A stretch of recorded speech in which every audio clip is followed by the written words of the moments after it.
My name is Ellie, and I'm 22. The text message came through just as I was adjusting my cap before walking across that stage. Decided to go to Tommy's game. Graduations are boring. You can handle this yourself. Mom.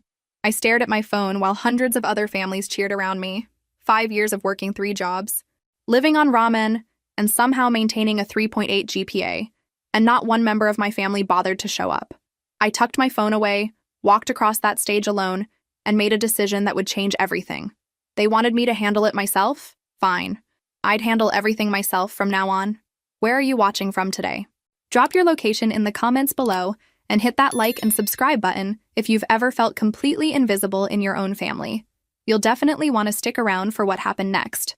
The irony wasn't lost on me that I was graduating with a degree in business administration while my family was watching my 19-year-old brother throw a ball around. Tommy was apparently more important than my college graduation.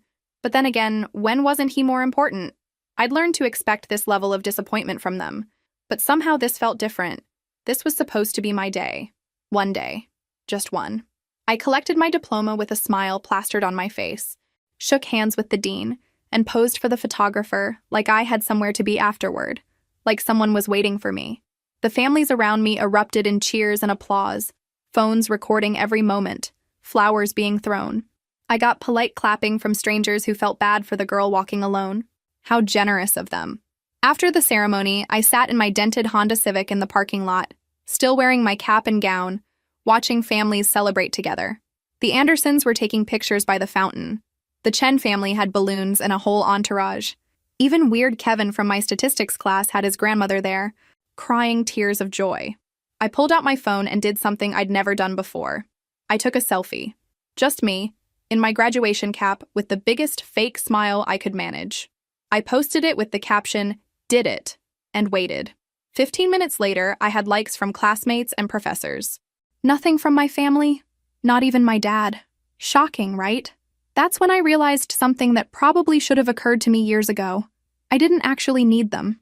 I'd gotten through college without their help, worked every job from babysitting to waitressing to pay my own way, and somehow convinced myself that their approval would make it all worthwhile.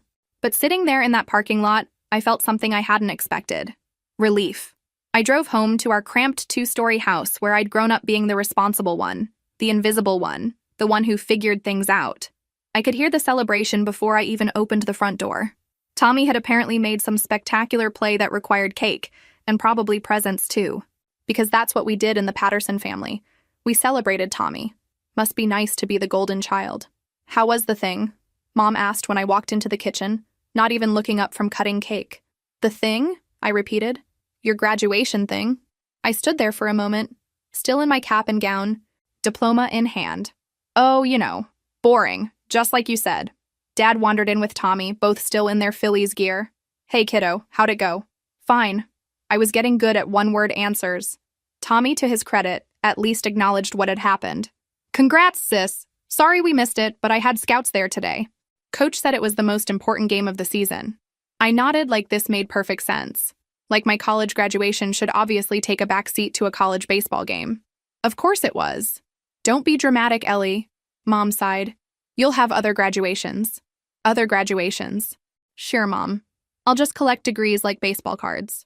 That night I sat in my room, and I used the term my room loosely since it had been converted into a storage space years ago, and made a list. A list of every birthday they'd forgotten, every achievement they'd missed, every time I'd been overlooked for something Tommy needed. It was longer than I expected. At the bottom of the page, I wrote, Ellie Patterson died today. Looking back, I probably should have seen this coming when I turned 8 and they forgot to buy me a birthday present.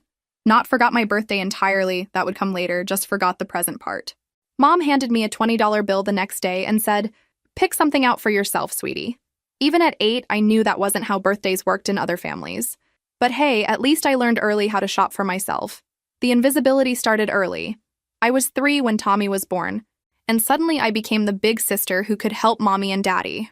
Help turned into responsibility, which turned into expectation, which eventually turned into being completely overlooked because I was so good at taking care of herself. When I was 10, I organized my own birthday party, sent out invitations, bought decorations with my allowance money, and made my own cake because Mom was dealing with Tommy's little league schedule.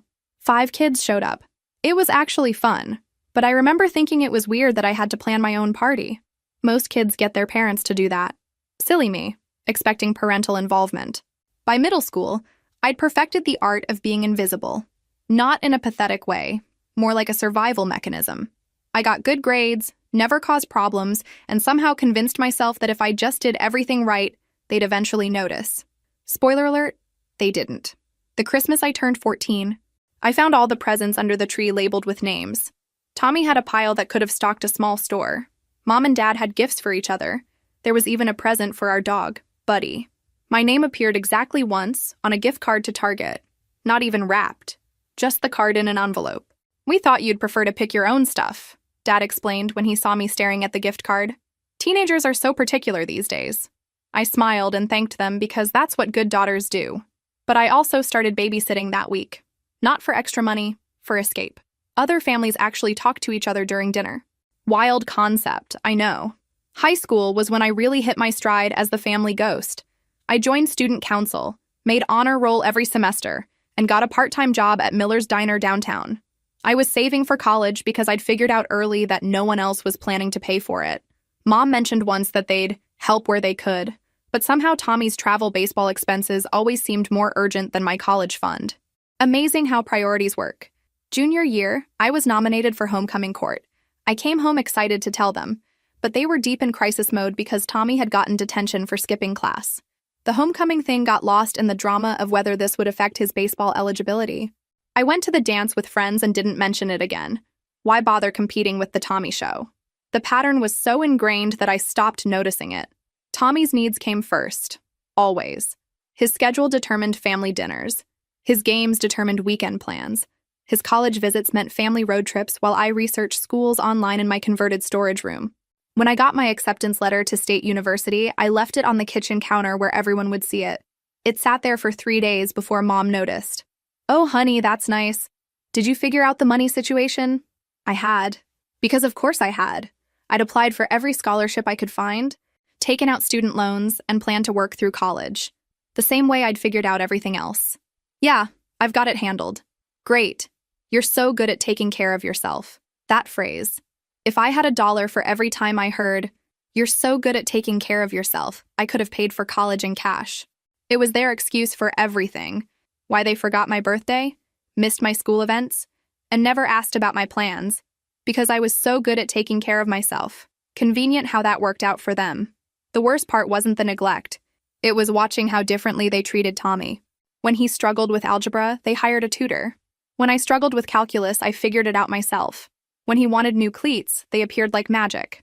When I needed interview clothes for my first job, I saved up and bought them myself. I learned to celebrate my own achievements, comfort myself when things went wrong, and make my own decisions about everything from what classes to take to what college to attend.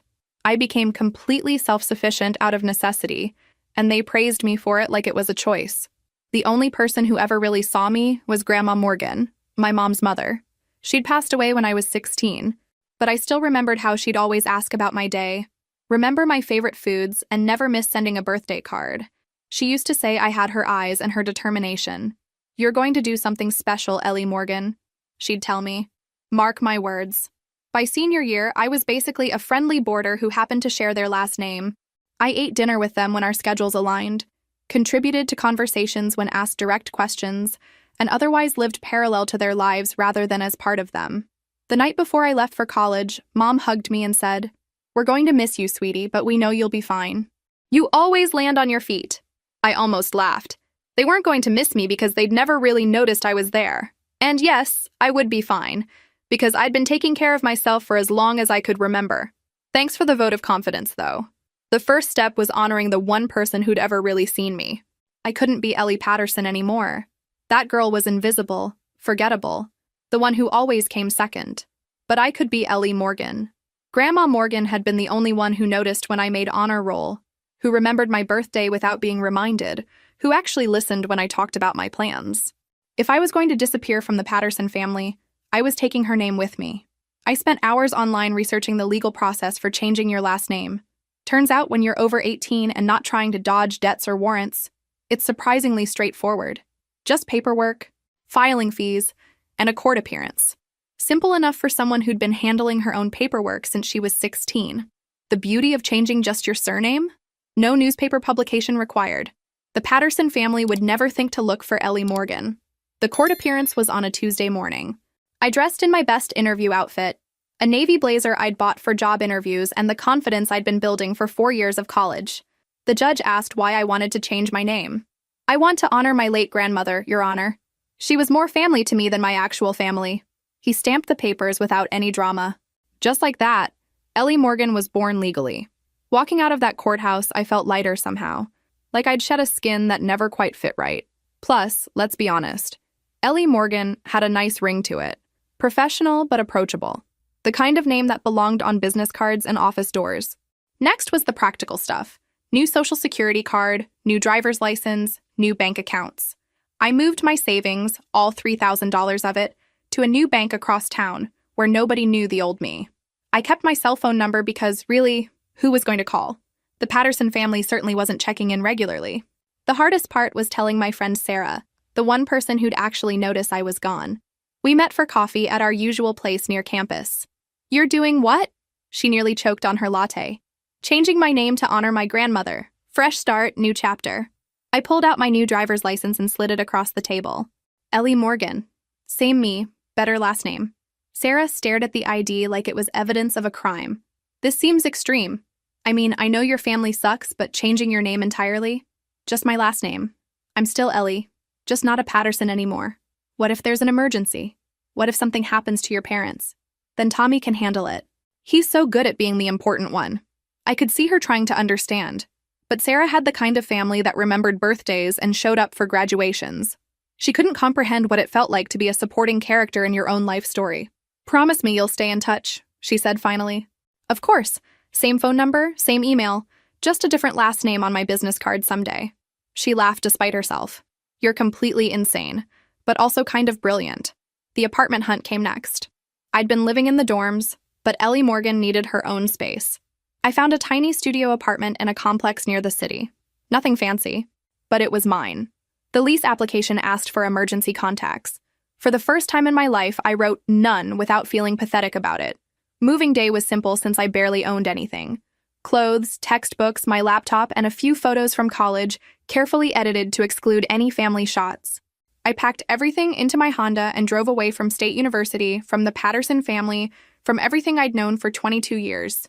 Don't worry, I wasn't running away. I was running toward something better. The apartment was smaller than my dorm room, but it felt like a palace. No Tommy's sports equipment cluttering the hallway. No conversations that stopped when I entered the room. No reminders that I was the afterthought child who was so good at taking care of herself. That night, I ordered Chinese takeout and ate it sitting on the floor since I didn't have furniture yet. My phone buzzed with a text from Sarah. "How does it feel to be Ellie Morgan?" I looked around my empty apartment, at my new driver's license on the counter, at the reflection of someone who finally had permission to put herself first. "Like coming home," I typed back. The really beautiful part was how easy it was. No one came looking for me. No frantic phone calls or missing person reports. I'd been so invisible to my own family that they didn't even notice I was gone. Mom probably assumed I was busy with post-graduation job hunting. Dad probably figured I'd call when I needed something. Tommy was definitely too wrapped up in his own life to wonder where his sister went. I got a call 3 weeks later from a number I recognized as my parents' house. For a split second, I almost answered. Then I remembered sitting alone in my graduation cap in that parking lot and let it go to voicemail. "Hi, sweetie. Just checking in. Haven't heard from you since graduation. Hope you're doing well. Love you." Mom's voice sounded exactly the same. Distracted, hurried, like she was multitasking while leaving the message. I deleted it without calling back. If they wanted to reach me, they had my number. But they'd have to actually try. That was the last time anyone from the Patterson family tried to contact me for 6 years. 6 years. Really drives home how much I was missed, doesn't it? Ellie Morgan started job hunting immediately. I targeted companies in New York City because if you're going to reinvent yourself, might as well do it somewhere that appreciates reinvention. I updated my resume, highlighting my work experience and education while carefully editing out any personal details that might connect me to my old life. The interviews went better than expected. Turns out, when you spend your whole life being overlooked, you develop excellent attention to detail and the ability to anticipate what people need before they ask for it. Skills that translate beautifully to the business world. 3 months after graduation, Ellie Morgan accepted an entry-level position with Morrison & Associates, a mid-size consulting firm in Manhattan. The salary was barely enough to cover a studio apartment in Queens and subway fare, but it was a start. And hey, at least nobody here knew I used to be invisible. I bought my train ticket to New York with cash, threw my belongings in the back of my Honda, and drove toward the city that never sleeps, toward a place where nobody knew I was supposed to be forgettable. In the rearview mirror, I watched my old life disappear. Good riddance. New York City hit me like a slap of reality wrapped in exhaust fumes and ambition. My studio apartment in Queens was roughly the size of Tommy's bedroom back home, cost more per month than my dad made in a week, and came with neighbors who seemed determined to recreate the sound of a construction site at all hours. But it was mine, Ellie Morgan's first real home. And unlike the Patterson house, no one here expected me to be grateful for being ignored. The commute to Morrison & Associates took an hour each way on the subway. An hour I used to study everyone around me. New Yorkers had this energy, this purposefulness that I'd never seen before. They walked fast, talked fast, and seemed to know exactly where they belonged in the world. I wanted that confidence so badly I could taste it. My first day at Morrison, I wore my interview outfit again because it was literally the only professional clothing I owned. Jennifer, the office manager, looked me up and down and said, "Sweetie, we need to talk about your wardrobe budget." Apparently, looking the part mattered more than I'd realized. Jennifer took me to a discount store during lunch and helped me pick out 3 additional outfits that could be mixed and matched to create the illusion of a larger wardrobe. I paid with my credit card and tried not to think about the growing balance. Nothing says professional like charging your work clothes and hoping you make enough to pay them off. "You'll figure it out," Jennifer said, echoing the phrase that had haunted my childhood. Smart girls like you always do. The job itself was entry-level administrative work, filing, answering phones, scheduling meetings for people who made more in a month than I'd ever seen in my life. But I watched everything. How they talked to clients, how they structured presentations, how they carried themselves in meetings. I absorbed it all like a sponge, because unlike my family, these people were actually worth studying. My supervisor, Robert Chen, was a junior associate who treated administrative staff like furniture that occasionally needed to be moved around. He'd snap his fingers when he needed something and never bothered learning my name, just called me assistant. "Assistant, I need the Morrison files." "Assistant, reschedule my 2 o'clock." "Assistant, get me coffee." Not that cheap stuff from the break room, the good coffee from that place down the block. I smiled and said yes to everything because I needed this job. But I also started taking notes. Not just about his requests, but about his mistakes. Robert had a habit of promising clients things he couldn't deliver, and then scrambling to cover his tracks. He double-booked meetings, forgot important deadlines, and somehow always found a way to blame the administrative errors when things went wrong. Charming. After 2 months of watching him fumble through basic tasks, I started anticipating his needs before he asked. I'd have the coffee waiting, the files organized, the schedules coordinated. He started to depend on me without even realizing it. Men like Robert always do. That's when I made my first real power move. Robert had promised a major client that he'd have their market analysis ready by Friday. Thursday afternoon, I realized he'd completely forgotten about it. The client was flying in from Chicago specifically for this presentation. Robert was in full panic mode. "Assistant, where's the Henderson analysis?" "You haven't started it yet," I said calmly. His face went white. "What do you mean I haven't started it?" "I specifically asked you to handle the preliminary research last week." Now this was a lie. He'd never asked me to do anything beyond filing and coffee runs, but I could see him setting me up to take the blame for his failure. How original. "Actually," I said, pulling out my notebook, "I took the initiative to compile some preliminary data, just in case." I handed him a folder I'd been working on during lunch breaks. "It's not complete, but it's a start." Robert grabbed the folder like a drowning man grabbing a life preserver. The data was good. Better than good, actually. I'd been teaching myself market analysis using online tutorials and library books, treating it like homework I'd assigned myself. Funny how you learn things faster when you're not expecting someone else to do the work for you. He stayed late that night turning my research into a presentation. Friday morning, he delivered it to the client and got praised for his thorough analysis and attention to detail.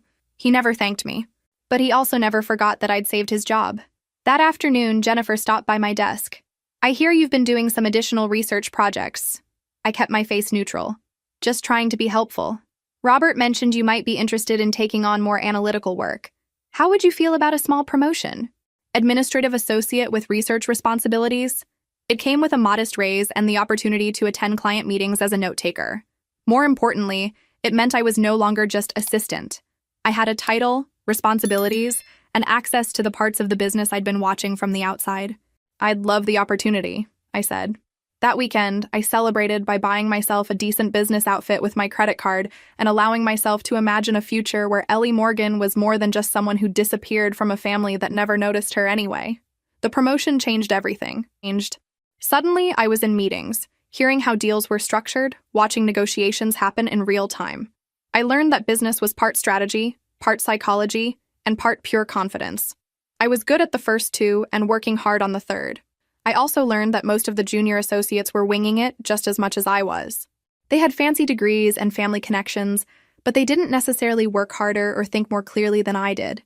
They just had better clothes and more confidence in their right to be there. Well, I could work on both of those things. 6 months into my New York life, I was working late one evening when I overheard Robert on a phone call with a potential client. He was pitching an analysis of emerging markets in the tech sector, a project that was way beyond his actual expertise. After he hung up, I knocked on his office door. I couldn't help overhearing your conversation with Mr. Davidson. The tech sector analysis sounds fascinating. Robert looked nervous. Yeah, it'll be challenging. I've been reading a lot about emerging markets lately.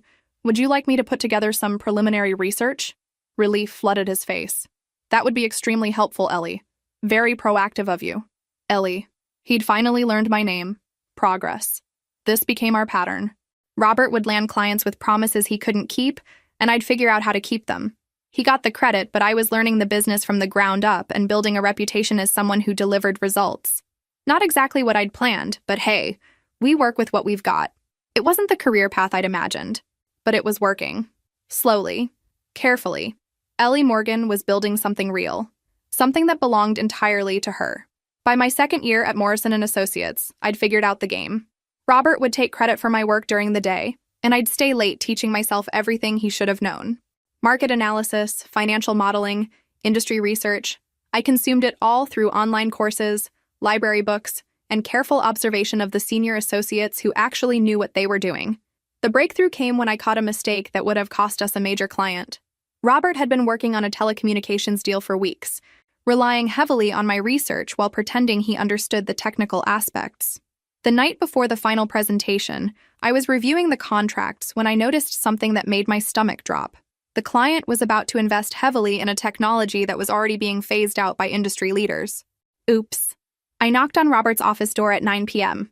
We have a problem. I walked him through the issue, showing him articles from trade publications and financial reports he'd never bothered to read. The technology our client wanted to invest in was dead in the water, but they didn't know it yet. If Morrison & Associates let them proceed without warning them, we'd either lose the client when they lost money or get sued for negligent advice. Neither option looked great on a performance review. Robert went pale. What do?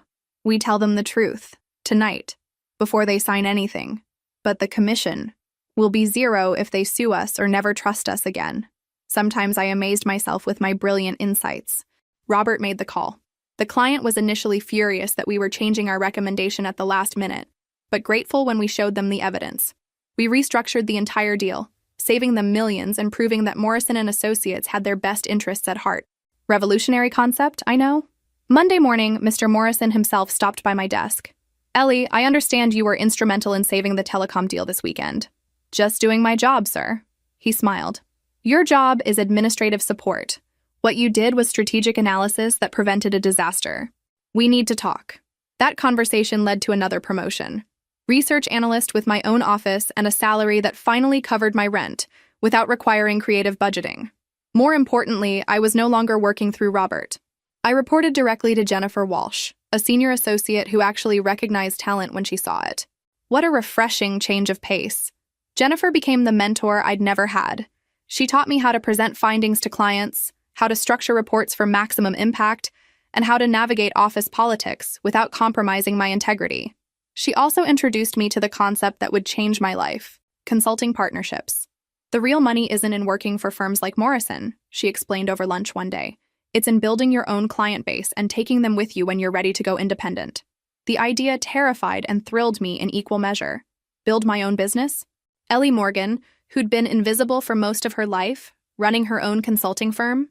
The irony wasn't lost on me. You have something most people don't, Jennifer continued. You see problems before they become disasters, and you solve them quietly without needing credit. Clients value that more than flashy presentations. Over the next year, I started building relationships with the clients I worked with directly, not in a way that undermined Morrison and Associates, but by being genuinely helpful and memorable. I'd follow up on projects, send relevant articles I'd found, and always deliver exactly what I'd promised when I'd promised it. Novel approach, apparently. The telecommunications client referred me to a colleague who needed help with a market entry strategy. I handled it as a Morrison project, but the client specifically requested to work with me again. Then another referral came in. And another. Funny how people notice when you actually do your job well.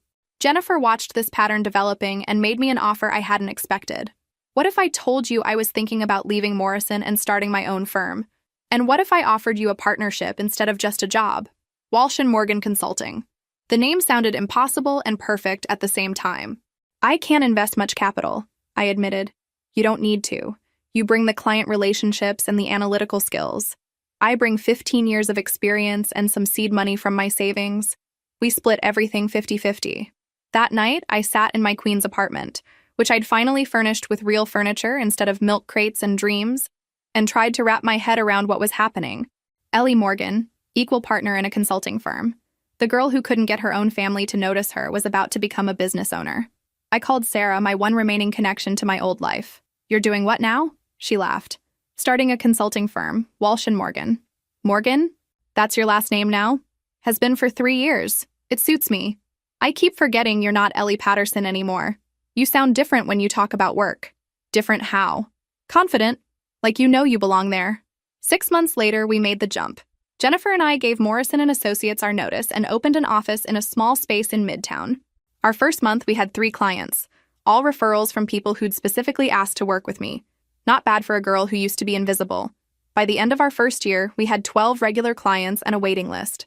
Our specialty was helping mid-sized companies navigate market changes and avoid costly mistakes. Word spread that Walsh & Morgan could spot problems others missed and deliver solutions that actually worked. Who would have thought that paying attention to details actually mattered in business? The money was better than I'd ever imagined. Not just enough to live comfortably, but enough to save, invest, and plan for a future that belonged entirely to Ellie Morgan. I moved to a real apartment in Manhattan, bought clothes that fit properly, and started carrying myself like someone who deserved to be in the rooms where decisions were made. But the best part wasn't the money or the success. It was the respect. Clients listened when I talked. They implemented my recommendations. They referred their colleagues because they trusted my judgment. For someone who'd spent her life being overlooked, that recognition was worth more than any paycheck. 3 years into running Walsh & Morgan, we landed our biggest client yet, a tech company going through a major transition. The project was complex enough to require a full presentation to their board of directors, including some significant media presence. Ellie, Jennifer said after we'd won the contract, I think it's time we start raising our profile. Conference speaking, industry publications, maybe some media interviews.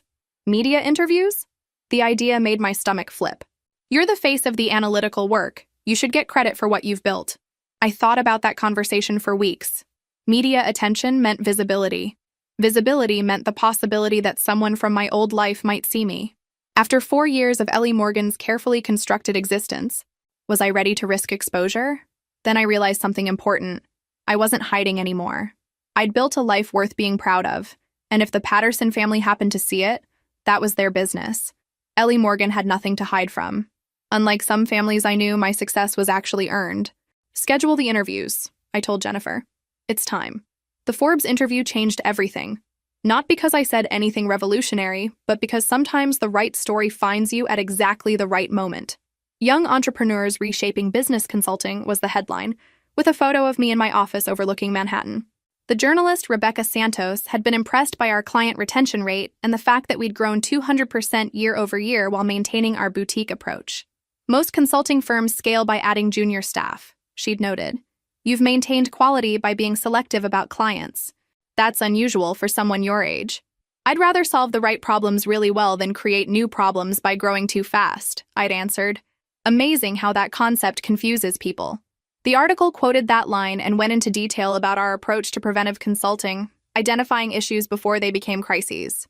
It mentioned our success with the tech company transition and included a sidebar about how we'd saved clients collectively over $30 million in bad investments. I looked professional in the photo, confident, like someone who belonged in a Forbes article. Certainly more successful than anyone who'd sat in a graduation cap alone 6 years ago. The morning it published online, my assistant knocked on my office door with an expression I couldn't read. "Ellie, you have about 30 interview requests and your phone hasn't stopped ringing." Within a week, I was fielding calls from companies 3 times larger than any we'd worked with before. Harvard Business Review wanted to feature our methodology in their next issue. CNBC booked me for a segment about emerging trends in strategic consulting. Apparently, preventing disasters was a hot topic. Who knew? "You realize what this means," Jennifer said as we reviewed the new client inquiries. "We're not a small firm anymore. Not if we take even half of these contracts." She was right. The Forbes article had positioned Walsh & Morgan as innovators, rather than just another consulting company. Companies were coming to us specifically because they'd read about our track record of preventing disasters, rather than just managing them after they happened. The CNBC interview was scheduled for a Tuesday morning. I spent the weekend preparing, practicing sound bites about our philosophy, and rehearsing answers to probable questions. Jennifer helped me pick an outfit that read as successful but approachable, and coached me on speaking in television-friendly time chunks. "Remember," she said as we reviewed my talking points one final time, "you're not Ellie, the girl who disappeared from her family.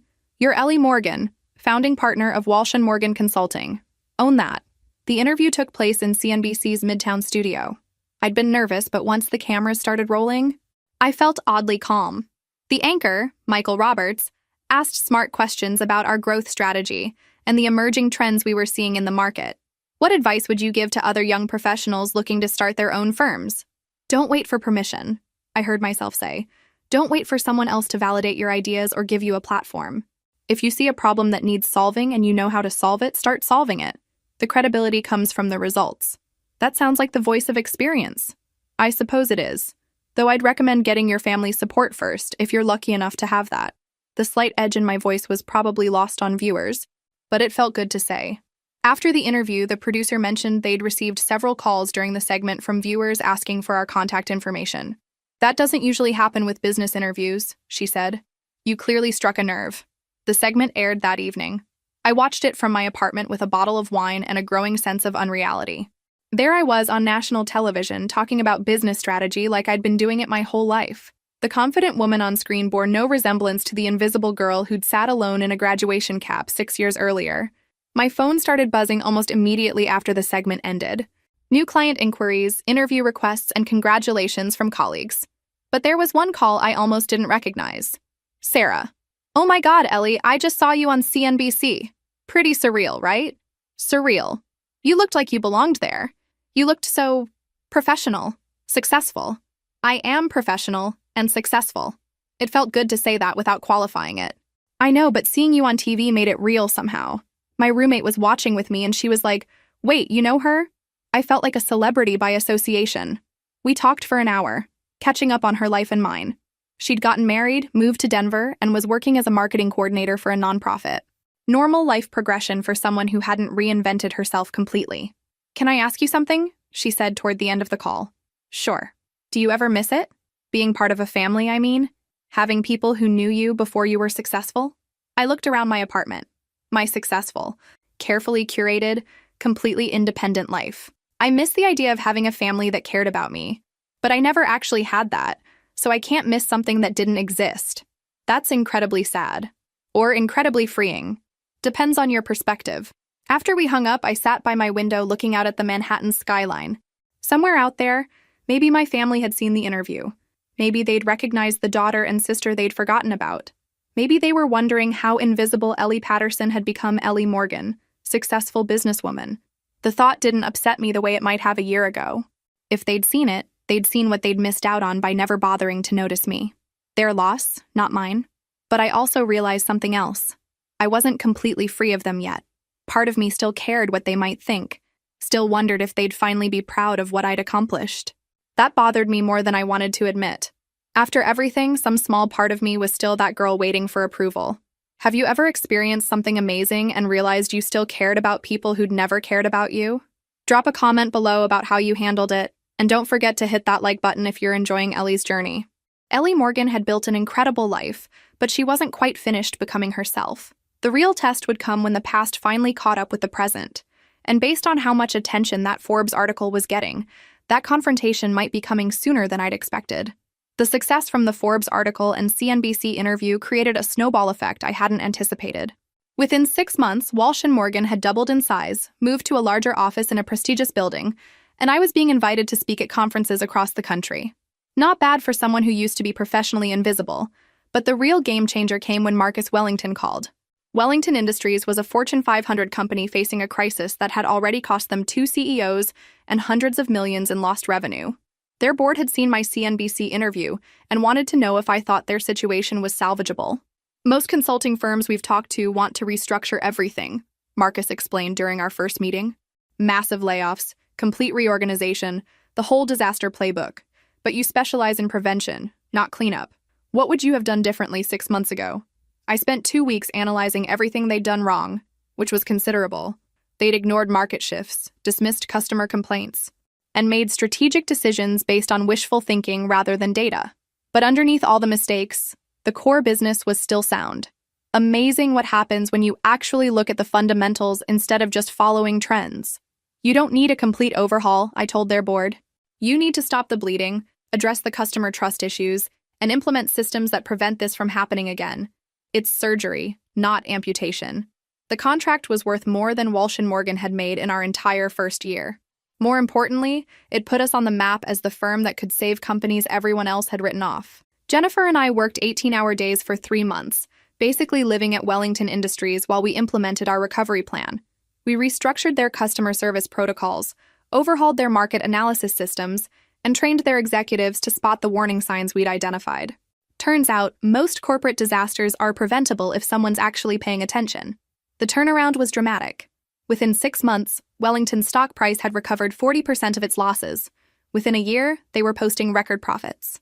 The business press called it one of the most successful corporate recoveries in recent history.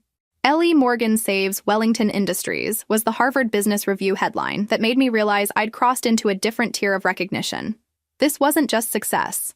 This was the kind of career-defining achievement that established reputations permanently. The speaking invitations multiplied. Business schools wanted me to lecture about preventive consulting. Industry conferences featured me as a keynote speaker. I was invited to join boards, serve on advisory committees, and consult for companies I'd only read about in business magazines. My personal life adapted to match my professional success. I moved to a penthouse apartment with floor-to-ceiling windows and a view that made me feel like I was floating above the city. I hired a personal assistant, started using a car service instead of the subway, and built a wardrobe that reflected my new status. Not bad for someone whose family used to forget her birthday. But the most satisfying part was the respect. When I walked into boardrooms, conversations stopped. When I spoke at conferences, people took notes. When I gave recommendations, companies implemented them without question. Ellie Morgan had become someone people listened to, someone who mattered. The irony wasn't lost on me that the skills I'd developed from being invisible in my own family, observation, anticipation, solving problems quietly, had become my greatest professional assets. What the Pattersons had seen as self-sufficiency that excused their neglect, the business world valued as strategic thinking and proactive leadership. I was profiled in Fortune, featured on the cover of Entrepreneur magazine, and invited to speak at the World Economic Forum. Each new achievement felt like another step away from the girl who'd sat alone in a graduation cap, waiting for a family that never came. The transformation was complete in every way that mattered. Ellie Morgan wasn't just successful, she was influential. She was someone whose opinions shaped industries and whose recommendations moved markets. But success at this level came with unexpected challenges. The bigger we grew, the more we attracted attention from competitors, journalists, and people who wanted to find flaws in our story. Jennifer handled most of the background checks and media inquiries, but she mentioned that reporters were getting more persistent about wanting to know details about my background. They're looking for the origin story, she explained. Self-made entrepreneurs are good copy, but mysterious self-made entrepreneurs are better copy. Someone's going to start digging deeper eventually. The thought should have worried me more than it did. But Ellie Morgan had nothing to hide. She was exactly what she appeared to be. Someone who'd built something remarkable through talent, hard work, and refusing to accept limitations other people tried to impose. If the Patterson family saw any of this coverage, they'd see what they'd missed by never bothering to notice their daughter. And honestly, Good. Let them wonder how invisible Ellie became Ellie Morgan, the business strategist who saved Fortune 500 companies.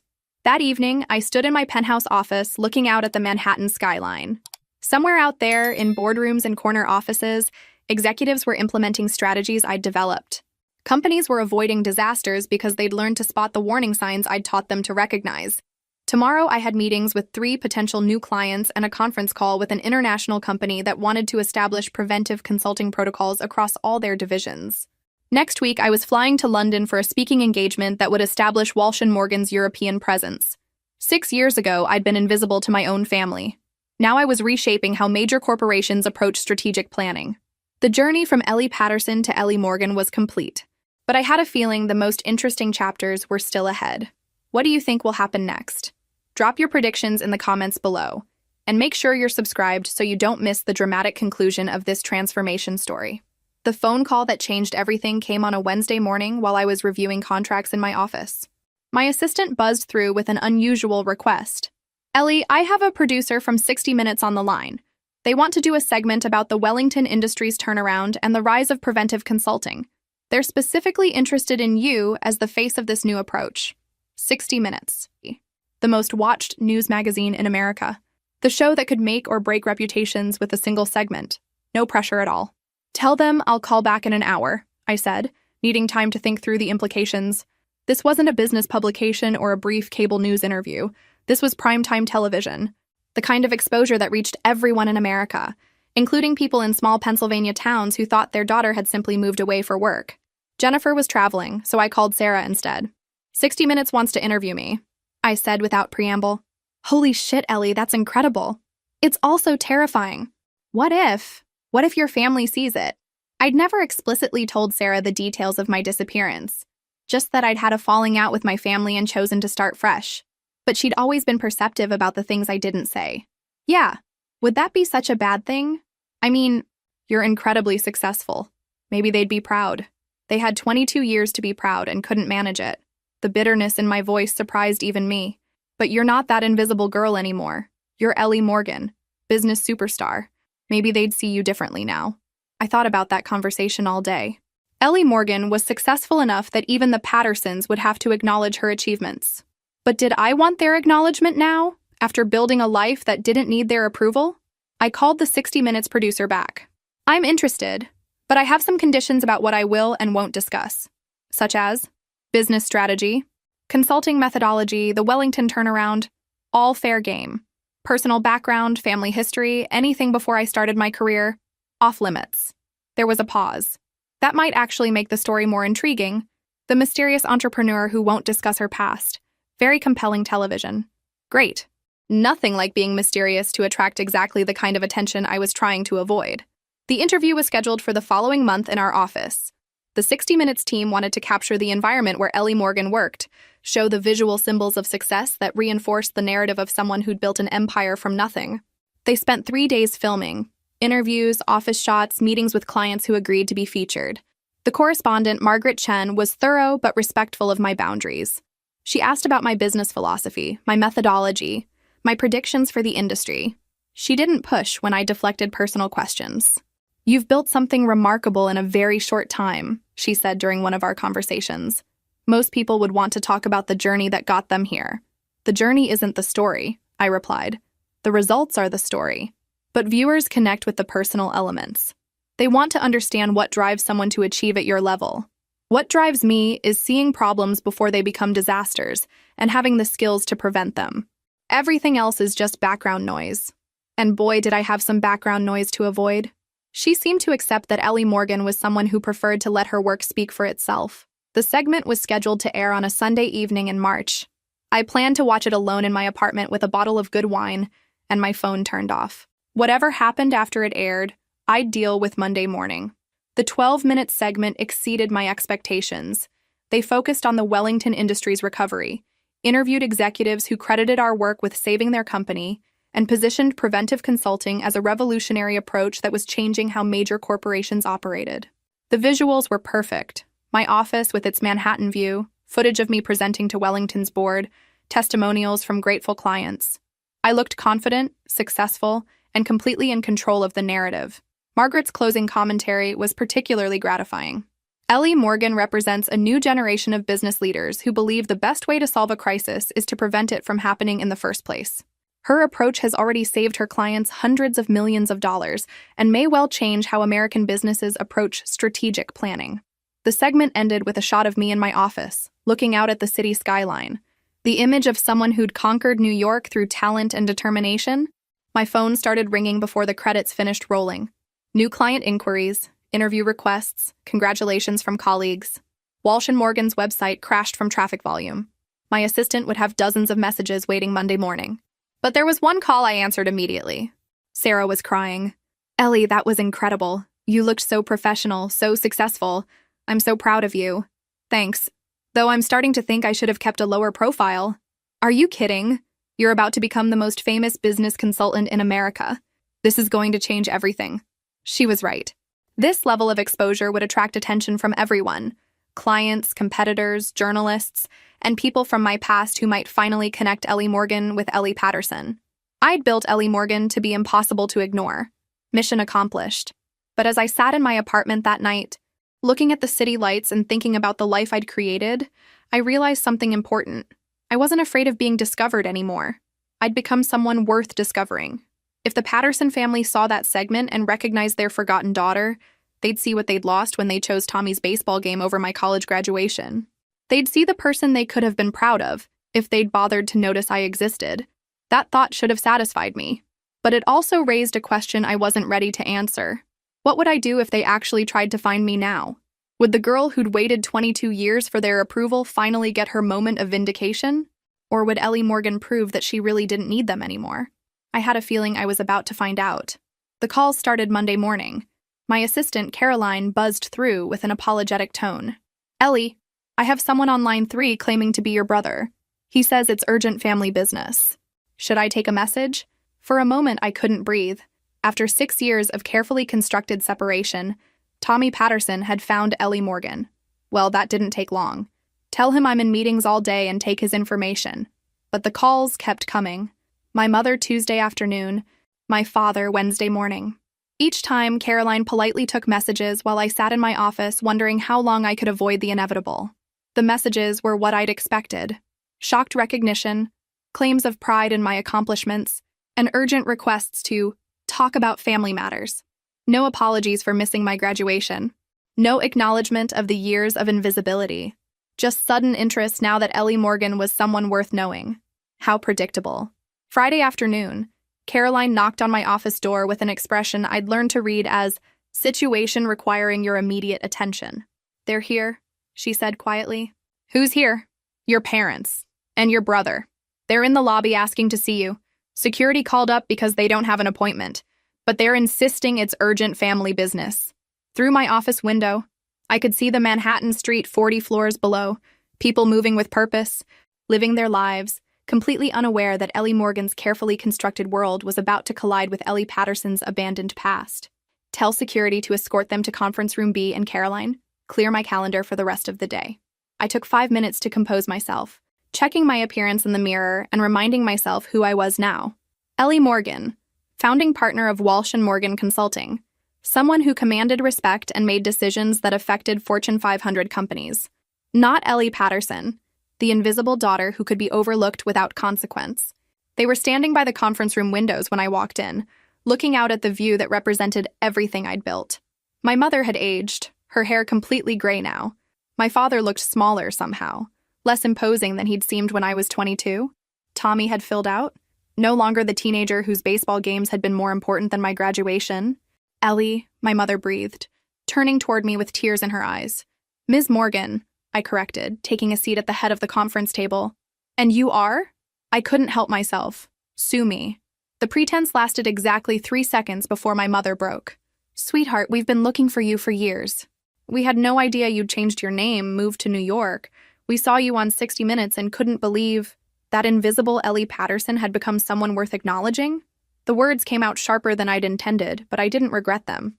My father cleared his throat. "Ellie, you'll always be Ellie to us. We know we made mistakes. But we're family. We want to make things right." "Make things right?" I leaned back in my chair, studying their faces. "What exactly do you think went wrong?" Tommy spoke for the first time. We know we hurt you. Missing your graduation was inexcusable. We've regretted it every day since. Every day since, I repeated. Interesting, because it took you 6 years and a national television appearance to regret it enough to actually look for me. The silence stretched uncomfortably. They'd come expecting a reunion, a tearful reconciliation. Instead, they were facing Ellie Morgan in a Manhattan boardroom, and Ellie Morgan didn't operate by Patterson family rules. We've missed you, my mother tried again. The house hasn't been the same without you. I wouldn't know. I haven't been there. Amazing how they missed someone they'd never noticed was there in the first place. That's what we want to change, my father said, leaning forward earnestly. We want you to come home. Be part of the family again. I almost laughed. After 6 years of building a life without them, they thought I'd abandon everything to return to being invisible in their small Pennsylvania town. And why would I do that? Because we're family, Tommy said, as if that explained everything. Family, I repeated, tasting the word. Tell me, Tommy, what position did you play in high school? He looked confused. Shortstop, you know that. What's my favorite color? Another pause.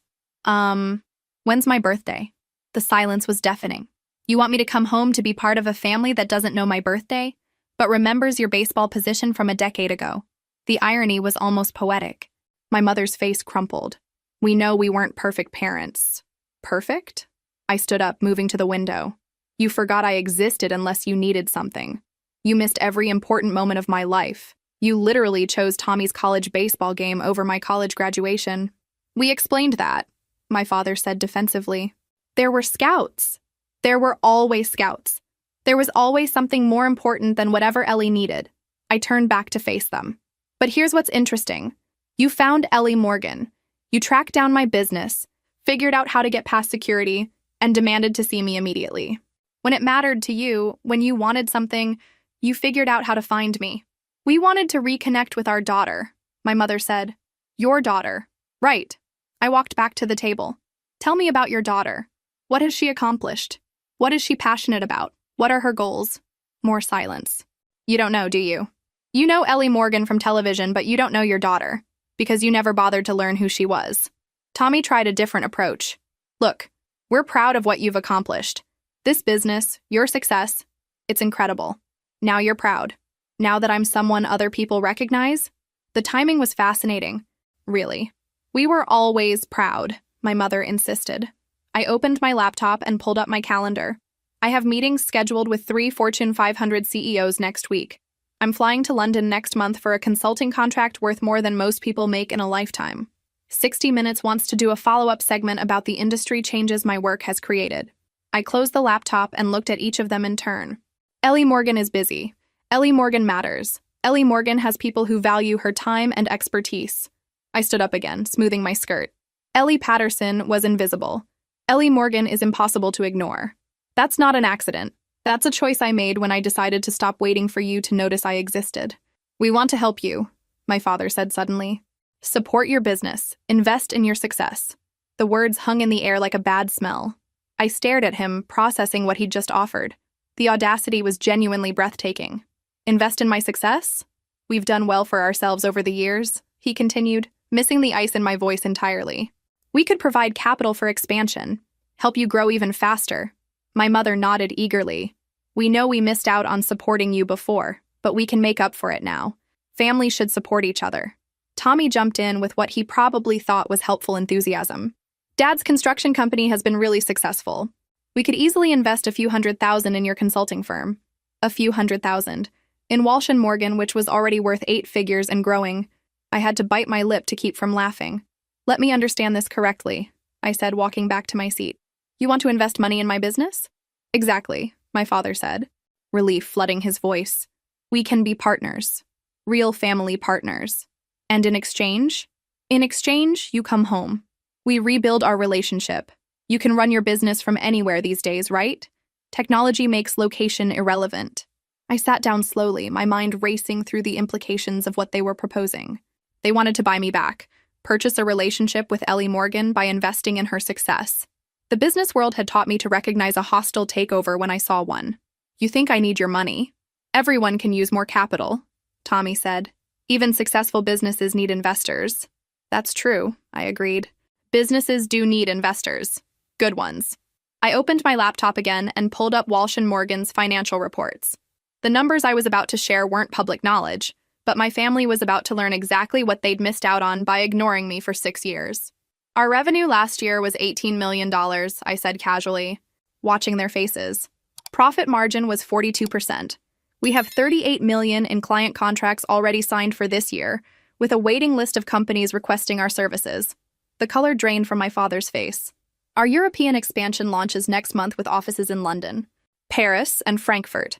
Our Asia-Pacific division opens in Singapore this fall. By the end of next year, Walsh & Morgan will be the largest preventive consulting firm in the world. I closed the laptop again. We don't need investors. We turn down investment offers weekly from firms that want to buy us out for amounts that would make your construction company look like a lemonade stand. The silence in the room was different now. Not uncomfortable, but stunned. The company you want to invest a few $100,000 in, I continued, is worth approximately $85 million. My personal net worth is just over $22 million. Tommy's mouth actually fell open. At least someone in my family was finally impressed by something I'd accomplished. So when you offer to help my business with your construction money, what you're really doing is offering to buy access to a daughter you couldn't be bothered to notice when she wasn't profitable. That's not... We didn't know, my mother stammered. Of course you didn't know. Because you never asked. In 6 years, not one of you tried to find me, until you saw me on television and realized I might be worth knowing.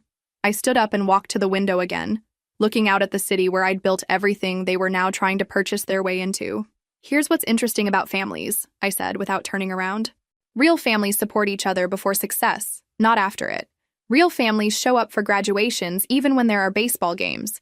Real families notice when someone disappears for 6 years.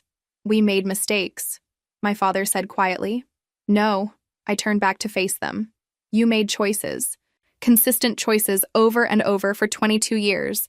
You chose to ignore me, overlook me, and forget about me every time something more interesting came along. But we want to fix that now, my mother pleaded. Now that I'm rich enough to be worth your attention. It's not about the money. It's entirely about the money. If Ellie Morgan was still an administrative assistant making $30,000 a year, would you have tracked me down after seeing me in a brief news segment? Or would you have said, oh, look, there's Ellie on TV and gone back to your regular lives? None of them answered because we all knew the truth. You want to know what's really sad? I continued. I would have given anything for this conversation 6 years ago. I would have been so grateful for your attention, your pride, your investment in my life. I walked back to the conference table and placed my hands on the back of my chair. But Ellie Morgan doesn't need your approval. She doesn't need your money. And she definitely doesn't need a family that only shows up after she becomes successful enough to matter. Please, my mother said, tears flowing freely now. We know we were wrong. We know we hurt you. But we're here now. Doesn't that count for something? For a moment? I almost wavered. The girl who'd waited 22 years for them to notice her wanted to say yes. It counted for everything. But Ellie Morgan knew better. You're here now because I'm worth $85 million. If I was worth nothing, you'd still be wondering whatever happened to Ellie. I moved toward the door. Here's my counteroffer to your investment proposal. Take the money you wanted to give me and donate it to college scholarships for students whose families can't afford to support their education. Students whose parents work 3 jobs to pay tuition. Students who sit alone at graduation because their families had more important things to do. I opened the conference room door. Caroline will validate your parking. Security will escort you to the lobby. Ellie, please, my father called as I stepped into the hallway. I turned back one final time. Ellie Patterson died 6 years ago in a college parking lot. You're looking for someone who doesn't exist anymore. Then who are you? Tommy asked desperately. I smiled, and for the first time in the entire meeting, it was genuine. I'm Ellie Morgan, and I'm everything Ellie Patterson could have been if anyone had bothered to notice she existed. They didn't leave. For 2 weeks after our conference room meeting, the Patterson family launched what could only be described as a campaign to win me back. It started with flowers delivered to my office every day, expensive arrangements with cards signed, "Your loving family." Then came the letters, handwritten and heartfelt, detailing memories I apparently should have cherished, and apologizing for oversights that were actually systematic neglect. Tommy showed up at my building twice, trying to convince security he needed to deliver urgent family documents. My mother called Walsh and Morgan repeatedly, claiming there was a medical emergency that required my immediate attention. My father somehow got Caroline's direct number and left rambling voicemails about how much they missed me. It was pathetic and manipulative, and exactly what I should have expected from people who'd never learned to hear the word no. Some things never change. The breaking point came on a Thursday evening when I returned to my penthouse to find my mother sitting in the lobby of my building. The doorman was very understanding when I explained the situation, she said, standing up with obvious relief when she saw me. I told him I was your mother and that we'd had a misunderstanding. Did you tell him you haven't spoken to your daughter in 6 years because you forgot she existed? Ellie, please. Can we just talk? Really talk? Against my better judgment, I let her come up to my apartment. Maybe it was curiosity about what new manipulation she'd attempt, or maybe some part of me still wanted to hear what she thought justified 6 years of silence followed by 2 weeks of harassment. She walked through my penthouse like she was touring a museum, touching furniture and staring at the view with obvious awe. You've done so well for yourself, she murmured. This is incredible. It's home. It's like something out of a magazine. She settled onto my couch, looking small and out of place among the careful elegance I'd created. I always knew you were special, Ellie. Even when you were little, you were so independent, so capable, so easy to ignore. We never ignored you. Mom. I sat across from her, my patience already thin. Can we skip the rewriting history part of this conversation? We both know what my childhood was like. She was quiet for a moment, staring at her hands. I know we weren't perfect parents, but we did love you. You loved the idea of having a daughter who didn't require any attention. That's not fair, isn't it? I leaned forward. When was the last time you called me before seeing me on television? You changed your name. When was the last time you tried to find me? Asked mutual friends? Searched online? Hired a private investigator? When was the last time you wondered if I was safe, happy, alive? The silence stretched between us. We assumed you were fine. You always landed on your feet. There it is. The excuse that justified 6 years of not caring whether your daughter existed. Some patterns never break. My mother started crying then, the kind of desperate tears that are supposed to make you feel guilty for causing pain. I want my daughter back, she sobbed. I want us to be a family again. Your daughter is dead, I said quietly. She died in a parking lot 6 years ago when she realized her family would rather watch a baseball game than celebrate the biggest achievement of her life. Don't say that. It's true. Ellie Patterson, the girl who waited 22 years for you to notice her, is gone. Ellie Morgan took her place. I stood up and walked to the window, looking out at the city lights. You know what's funny? I spent so many years trying to figure out what was wrong with me, why I couldn't earn your attention, your pride, your basic acknowledgement. I thought if I just worked harder, achieved more, caused fewer problems, you'd finally see me. I turned back to face her. But there was never anything wrong with me. The problem was that you were looking for reasons not to care rather than reasons to notice. That's not true, isn't it? Every achievement was dismissed because I was so independent. Every disappointment was my responsibility to handle because I was so capable. Every missed birthday or forgotten event was acceptable because I understood that other things were more important. My mother wiped her eyes with a tissue from her purse. We made mistakes. But families forgive each other. Families work through problems together. Families do work through problems together. I agreed. But this isn't a problem that can be worked through. This is 22 years of systematic neglect followed by 6 years of complete indifference. You didn't even notice I was gone until I became successful enough to be worth noticing. We noticed... When? When exactly did you notice? Another long silence. We saw you on 60 Minutes and realized that you'd missed out on claiming credit for someone successful. That's what you realized. I walked back to where she sat, looking down at the woman who'd given birth to me but never bothered to know me. Here's what's going to happen.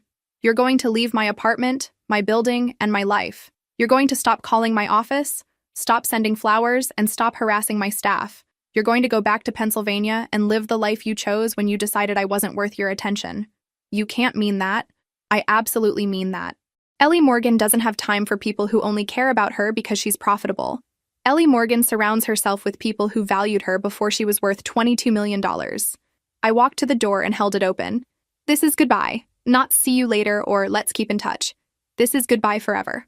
My mother stood up slowly, her face stricken. You'll regret this. Family is forever. Money and success don't last, but family is always there. I almost laughed at the irony. You weren't there for graduation. You weren't there for birthdays. You weren't there when I moved to a new city, started a business, or built the life you're now trying to buy your way into. You weren't there for any of it. I gestured toward the hallway. The only thing family is forever guaranteed to do is disappoint you when you need them most. Ellie Morgan learned that lesson and moved on. She walked to the door but stopped in the threshold. I'll always be your mother. Biology doesn't make you family. Care does. And you stopped caring about me long before I stopped being Ellie Patterson. After she left, I poured myself a glass of wine and sat by the window, looking out at the Manhattan skyline, the city that had welcomed Ellie Morgan and never once made her feel invisible. My phone buzzed with a text from Sarah. Saw the news about your family finding you. How are you handling it? I typed back. They didn't find me. They found Ellie Morgan. There's a difference. For the first time in 6 years, I felt completely free. The girl who'd waited for their approval was finally, truly dead. Ellie Morgan was all that remained. And Ellie Morgan had better things to do than waste time on people who only loved her when she was worth loving. 6 months later, I was standing in the boardroom of Wellington Industries, watching their CEO present the quarterly results that proved our preventive consulting had saved them over $150 million in potential losses. The success was so significant that other Fortune 500 companies were restructuring their entire strategic planning processes to implement our methodologies. Ellie, Marcus Wellington said as the meeting concluded, I hope you know that you didn't just save our company. You revolutionized how we think about business entirely. The compliment should have felt satisfying, but mostly I felt grateful. Grateful for the work that challenged me, the colleagues who respected me, and the life I'd built that had nothing to do with winning approval from people who'd never deserved my effort. That evening, I was cleaning out my desk when Caroline knocked with an envelope that had been delivered by messenger. No return address, she said, but the delivery service said it was urgent. Inside was a newspaper clipping from a small Pennsylvania paper. Local business owner expands construction company. The article featured my father standing next to a new building, discussing his success and mentioning his family, my wife Diane, my son Tommy, and my daughter who works in business in New York. No name, just my daughter who works in business. Even after everything, after seeing me on national television and tracking me down in Manhattan, I was still just a vague reference in their lives. Not Ellie Morgan, successful entrepreneur. Not even Ellie Patterson, the daughter they'd lost. Just my daughter who works in business. The consistency was almost admirable. I threw the clipping in the trash and felt nothing but relief. The real celebration came the following week, when Jennifer and I signed the contracts for our international expansion. Walsh and Morgan Consulting would have offices in 8 countries within 2 years, with me overseeing the global strategy division. You realize what this means, Jennifer said as we left the lawyer's office. You're about to become one of the most influential business strategists in the world. I corrected. We're about to become influential. Ellie, you built this. I helped. But this success story belongs to you. That night, I hosted a small dinner party in my penthouse for the people who'd supported Ellie Morgan's journey. Jennifer, Sarah, who'd flown in from Denver, Caroline, and a few other colleagues who'd become genuine friends. People who knew me, valued me, and showed up when it mattered. To Ellie Morgan, Jennifer raised her glass, who proved that the best revenge is a life so successful it makes your past irrelevant. To chosen family, I countered, looking around the table at faces that had become more familiar and important than the ones I'd been born into. To people who notice you before you're worth noticing. As the evening wound down and guests began leaving, Sarah lingered behind. Can I ask you something? She said as we stood by the window overlooking Manhattan. Always. Do you ever wonder what would have happened if your family had shown up to your graduation? I considered the question seriously. Honestly, I think I would have spent my whole life trying to earn their approval instead of building something that didn't need it. So you're grateful it happened the way it did? I'm grateful I learned early that their approval wasn't worth having. And I truly meant it. Sarah hugged me goodbye with tears in her eyes.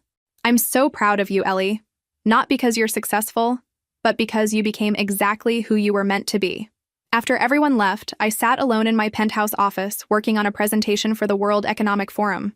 Tomorrow, I'd be addressing global business leaders about the future of strategic consulting. Next month, I was keynoting a conference in Tokyo.